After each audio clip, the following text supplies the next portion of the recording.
जय गुरु जी, शुक्राना गुरु जी। ओम नमः शिवाय। शिव जी सदा सहाय। ओम नमः शिवाय। गुरु जी सदा सहाय। शिव पुराण श्री रुद्र संहिता खंड 4 पहला अध्याय। शिव पार्वती विहार। जिनका मन वंदना करने से प्रसन्न होता है, जो प्रेम प्रिय है और जो प्रेम प्रदान करने वाले हैं, जो पूर्णानंद हैं और अपने भक्तों की इच्छाओं को सदा पूरा करने वाले हैं, जो ऐश्वर्य संपन्न और कल्याणकारी हैं, जो साक्षात सत्य के स्वामी हैं, सत्य प्रिय और सत्य के प्रदाता हैं, ब्रह्मा और विष्णु जिनकी सदा स्तुति करते हैं, जो अपनी इच्छा के अनुसार शरीर को धारण करते हैं, उन परम आदरमयी भगवान शिव की मैं चरण वंदना करता हूँ।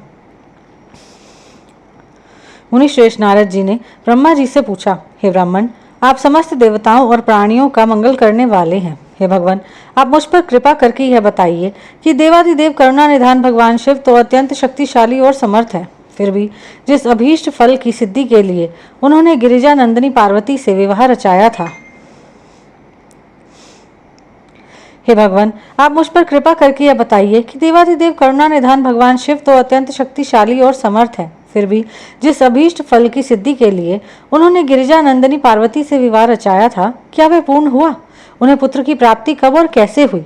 तारकासुर का वध किस प्रकार हुआ? प्रभु, कृपा कर मेरी इन जिज्ञासाओं की शांति हेतु मुझे इनके बारे में विस्तृत रूप से बताइए। सूत जी कहते हैं कि जब नारद जी ने यह पूछा, तब ब्रह्मा जी ने प्रसन्नता पूर्वक भगवान शिव का स्मरण करते हुए कहा, नारद, जब भगवान शिव देवी पार्वती के साथ कैलाश पर्वत पर पधारे, तब वहां सबने मंगल उत्सव किया। सभी खुशी में मगन होकर नृत्य कर रहे थे। तब भगवान शिव ने सभी को उत्तम भोजन कराया। तब सब देवताओं और मुनिगणों ने उनसे विदा लेकर अपने अपने धाम को प्रस्थान किया। सब देवताओं के कैलाश पर्वत से चले जाने के पश्चात भगवान शिव अपनी प्रिया पार्वती के साथ लेकर अत्यंत मनोहर, दिव्य और निर्जन स्थान पर चले गए और वहां सहस्त्रों वर्षों तक पार्वती जी के साथ विहार करते रहे।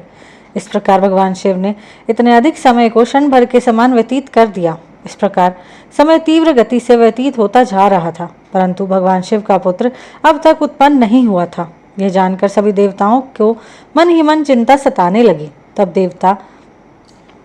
तब देवराज इंद्र ने एक सभा करने का प्रचार किया और उन्होंने सभी देवताओं को सुमेरी पर्वत पर आमंत्रित किया। उस सभा में सब देवता इस बात पर विचार करने लगे कि इतना समय व्यतीत हो जाने पर भी अब तक शिवजी ने पुत्र क्यों नहीं उत्पन्न किया। वे सोचने लगे कि शिवजी अब क्यों विलंब कर रहे हैं। उस समय मुझ ब्रह्मा को लेकर सब देवता भगवान श्री हरि विष्णु के पास गए और कहने लगे कि हे हरि, भगवान शिव हजारों वर्षों से रति क्रिया कर रहे हैं। उनका पार्वती जी के साथ विहार अब भी जारी है, परंतु अब तक किसी शुभ समाचार की प्राप्ति नहीं हुई है। तब भगवान श्री हरि विष्णु मुस्कुराए और बोले, हे देवताओं, आप इस विषय में इतनी चिंता मत कीजिए। शिवजी स्वयं अपनी इच्छा अनुसार इस स्थिति से विरत हो जाएंगे।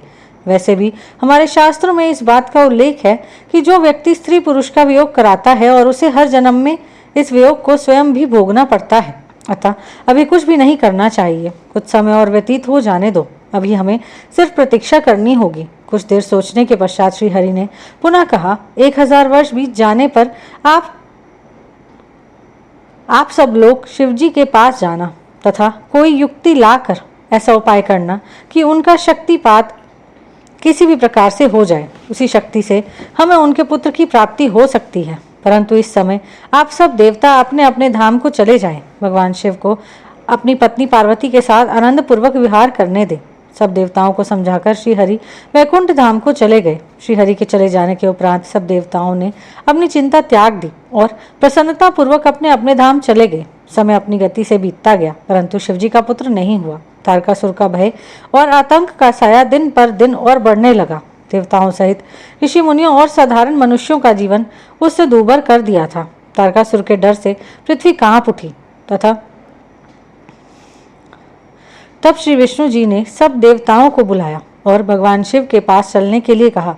तब सब देवताओं को साथ लेकर भगवान श्री हरि और मैं भगवान शिव से भेंट करने के लिए कैलाश पर्वत पर पहुंचे, परंतु भगवान शिव कैलाश पर्वत पर नहीं थे।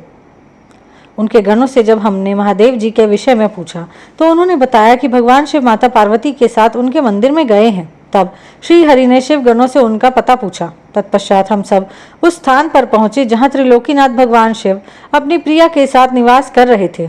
तब वहां उनके निवास के द्वार पर पहुंचकर सब देवताओं ने भगवान शिव का स्मरण कर उन्हें मन में प्रणाम कर उनकी स्तुति आरंभ कर दी। यहीं पर शिव पुराण श्री रुद्र संहिता खंड 4 पहला अध्याय समाप्त होता है। जय गुरु जी।